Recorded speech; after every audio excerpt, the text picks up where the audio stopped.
Well, we've certainly seen that. I know one of the things you want to talk about was rattle beds. The fish at Rayburn and Toledo, of course, Toledo not this year because there's no grass, but they will get so tuned in and off of a color, or more specifically, a noise. And noise specifically, a swank, a snatch versus a trap versus a yozuri versus a lucky craft versus a knocker. There are times that I guess they hear that particular frequency so much, they won't bite it. And you got to switch over to the knocker, or you got to change colors a little bit. Usually for me, colors are more about the fish slapping the bait and not eating it. But the different rattles, the different sounds to them, I really think attract those fish or don't attract those fish based upon conditioning. We've all pond fished, right? Where you go out and you catch 30 fish in a pond on a frog on a Thursday and go back out Friday and get 2 bites. Okay. And I think it's because those fish figured out, oh, that ain't something good to eat. Yeah, though I see that a lot over here. A lot of our lakes have nice juicy grass mats, especially in the fall, and they'll crush it, and then when they start getting that frog pressure, they'll just they'll porpoise it, or they'll blow up behind it. They're reacting to it, but somehow they're not committing to it. And that could be tournament day too, because they won't, that's what they know tournament day. It's like it's always on Saturday, like 90% of the time. Screw with this guy. Yeah. I'm real good in the midweek. Yes. I've won a lot of practices. Yes, I'm a great Tuesday fisherman. That's right. So when you go out right now, you're in rattle trap season right now in your neck of the woods. So do you go out with several rods rigged up with different rattle traps, or how do you approach that? I'll usually, if I'm going trap fishing, which trap means any rattle baits. Yeah, lipless crankbaits, I guess I should. I'll have 5 to 7 pretty much identical rods, reels, setups with different colors and weights. And it will not be uncommon for me to end the day with, so I don't put wet baits up, I throw them on the floor. It wouldn't be uncommon at the end of the day for there to be 10 baits in the floor that I've gone through. And what I really, my preference is to go where I know there's a group of fish pretty early in my day and figure out what color they want that day. If they don't bite any of them, I know I got a bad day coming, but that's generally where I try to establish, okay, what's my confidence bait for the day? But I'll roll through all of them. And especially if I roll through where I believe there's a group of fish, I'll go back through them, or as I go through them, I'll make 5 casts with one, 5 casts with the next. Just keep working through them. And you typically will find one that they favor over the other? Yeah, a lot. The tournament we fished in December at Rayburn, we had 19.5 pounds on Sunday, and the only 2 baits they consistently bit was a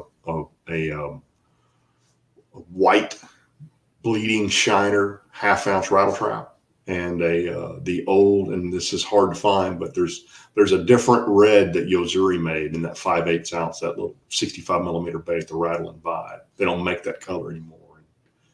It's like you guys are down here. That's like you guys are with those pre-Rapala wiggle warts.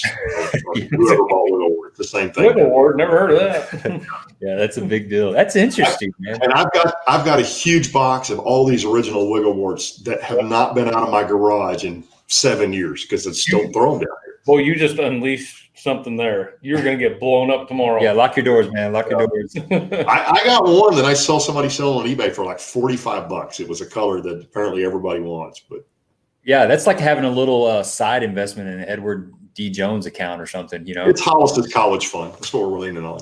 There you go, man. It's good to have that. Yeah. So what do you like? What rotation do you get in for your lipless crankbaits? Do you start out with I guess let me phrase that differently. Based on the conditions of the day and the colors, how do you figure those together? How do you sync those up? What do you start out with when it's cloudy versus sunny? You know what I'm getting at? So generally speaking, if it's sunny on Rayburn, you want to throw chrome. So that's the bait that's going to be on the deck if it's sunny, and especially if it's dead calm. And it makes no sense, right? That would be the bait you wouldn't think would work, but that's it. There is always a form of bleeding shiner on my deck, and there is always a form of a crawfish orange on my deck. If it's cloudy, there's also going to be a gold on the deck. If I've got some watercolor, there's going to be something in a fire tiger on the deck, which is about the only time I throw that, but I do throw it a lot if there's some color to the water. And then from there, it's just kind of all different hues of that stuff. To be real honest, I usually start out with a 6 cents bait because there's nothing better for your sponsors than catching stuff on their baits. That's right. But when I went on pro staff with 6 cents, I told Casey, I said, I'm a tournament fisherman. I'm going to throw what they bite. And he goes, no, I totally expect that. So I'll rotate through any of them in a heartbeat. As long as they're biting, I don't care so much what they're biting. Gotcha. Let's see. I got somebody up here had a question. Find it here. Sounds like a trap. It is. I think I found one of the bleeding shiners. I was just going to show it to the crowd, and you can tell me if that is officially what it is. Is that a bleeding shiner? What brand is that? Is that a Strike King? That is I think it is. Yeah. I think it's a red eye. That's what I would call a bleeding shiner. Yeah. It looks like it's bleeding to me. I think I got some on my hands actually. And you've got the triple grip hooks off of them, so you got good hooks on them too. Yeah, this one's been changed out a few times. It's got a bunch of stuff here. Yeah, Jay said I thought there was only 3 colors in Texas: red, red, and red. Yeah. Well, there's orangish red too. So orangish red. Okay. but to his point, they see it over and over and over and over, and sometimes they just get tired of it. Now, I did hear a great story the other day. So Brian Branham is a good friend of mine. He's a guide on Rayburn. I talked about this in one of my videos, and he said he was fishing in Buck Bay, I think he said. And he said he's on a guide trip. And so Brian doesn't fish most of the time on guide trips. He kind of runs a trolling motor, lets the guys fish. And he said he happened to look down, and there was a crawfish on top of the hydrilla, which I never realized they get on top of that hydrilla to eat. They don't stay on the bottom. And he said it was bright orange. And he said he's watching it. And knowing Brian, I'd love to have seen his reaction. And a bass came up to get it. And he said when it did, it went. He said he could hear that tail clipping. He said it sounded just like a rattle trap as it took off away from that bass. Huh? Like a one knocker or something, maybe? Yep. He said that's exactly what it sounded like. And I thought, I've heard. Have you ever been fishing at night and you hear shad come up on top of the water and they make like a little flutter? It sounds like a buzz bait almost. Like a buzz bait, absolutely, yeah. Yeah. So one night I was fishing, I kept hearing that, and and I was throwing a top water or something, and I kind of put the two together, and I'm like, that makes sense. That's one of the reasons why they would hit a buzz bait. It's got a similar sound to that, like that fluttering shad or whatever. We call that the good Lord talking to you. That's right. Amen, brother. Amen, brother. Take your headset off and quit listening to music. I'm trying to tell you something over here.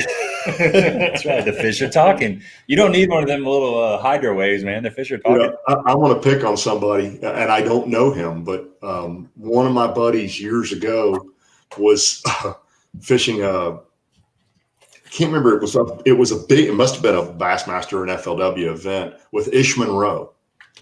And he said they're fishing along, and he's fishing as a co-angler. And Ish has got his headset on, or got his headphones on, and Ish is listening to music and singing. And a 4-pounder comes up right behind Ish and goes and eats. And he said Ish doesn't hear it. He goes, I went 4-pounder. And I thought, dude, you gotta take your headphones off. He's right there telling you to catch me. So that's a good opportunity. If you're a co-angler, seek a non-endemic sponsor with some sort of like wireless earbuds and just hand them out to your buddy. Here's your Dr. Dre's. Go for it, man. Yeah, go for it, buddy. I just wanted to give marketing on for you. Yeah, instead of giving you gas money, I just wanted to give you some earbuds. That's a great idea. I like it. Have at it.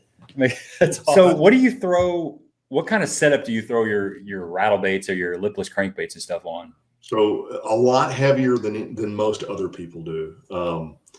So I'm almost always a 6.8 to 1 gear ratio reel. I throw it on a Lew's LFS or a Lew's extra wide spool, according to what I'm throwing. So I throw it, if I'm throwing it on 15-pound line, I throw it on the smaller spool, the LFS. if I'm, and I know this is way geeked out, but there's reasons for it. If I'm throwing 20 pounds, and I throw pretty much all in VizX.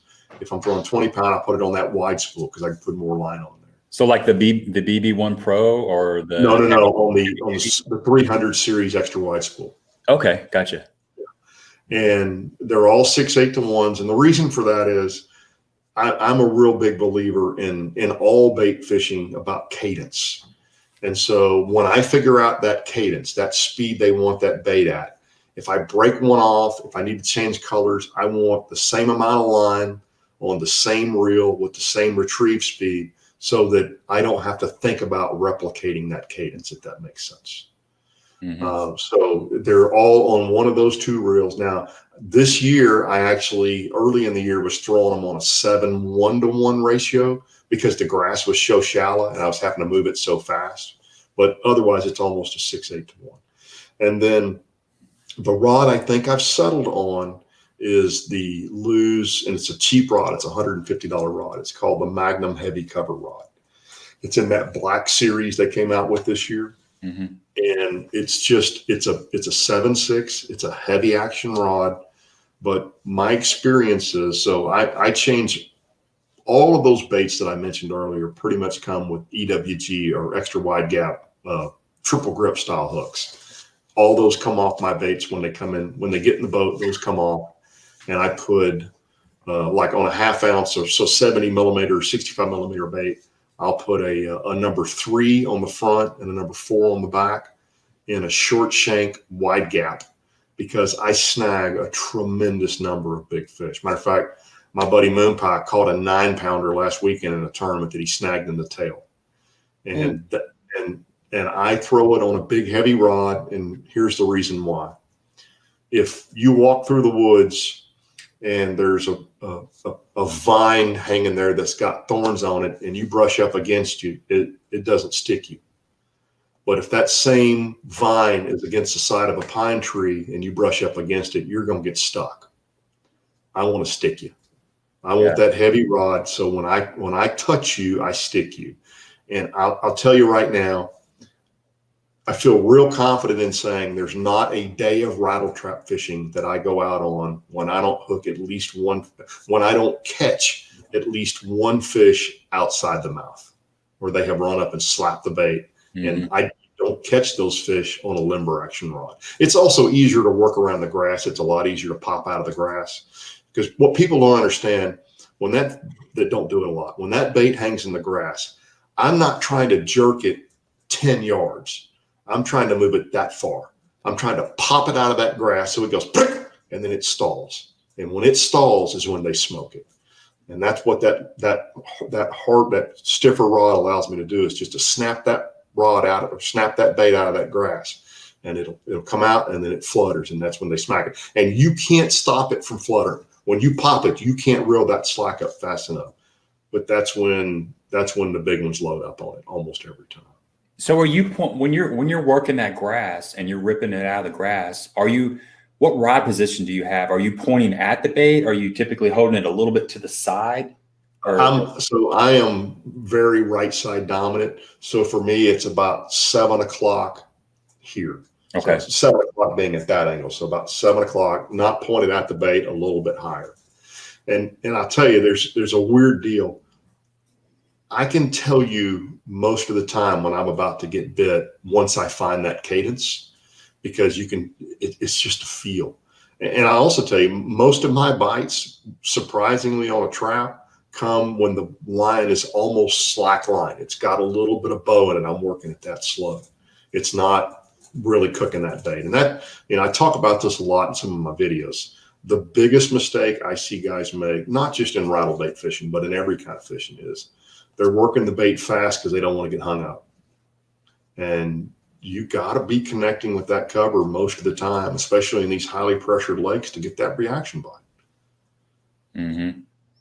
Yeah, it's a little more work, but it's kind of like, well, it's different, but in the same sense, pitching a jig or a Texas rig bait deep in the thickest stuff, back in the meat. A lot of people won't do that because, or trying to skip a jig all the way in the back underneath the slip or something. Yeah. Those fish on the outside, those fish on the outside perimeter, or the fish that are sitting up high in the grass have seen all those baits come over them, or they've seen the baits come by. But you get that thing down in the grass and rip it out, you're making those fish that are maybe sitting down there a little bit deeper come up and react to it. So when you're fishing you said you fish 15 and 20 pound tests, fluorocarbon. The 15, I'm assuming, is for out deeper, and the 20 is for up shallower. Yeah. And I would prefer throwing 15 all the time because the bait rattles better. But yeah, that's exactly right. It's depth. By the way, great point. So one of the fish Todd's tracking is a 6-pounder. It's the only fish he's caught a second time. And it lives on the steps in the back of a boat dock that he said, I can't see the fish on live scope because it's so far back under this stuff. And he said, I had to skip a bait to get it back there to that fish. And he said, and I firmly believe I caught that fish because nobody else is showing that fish a bait.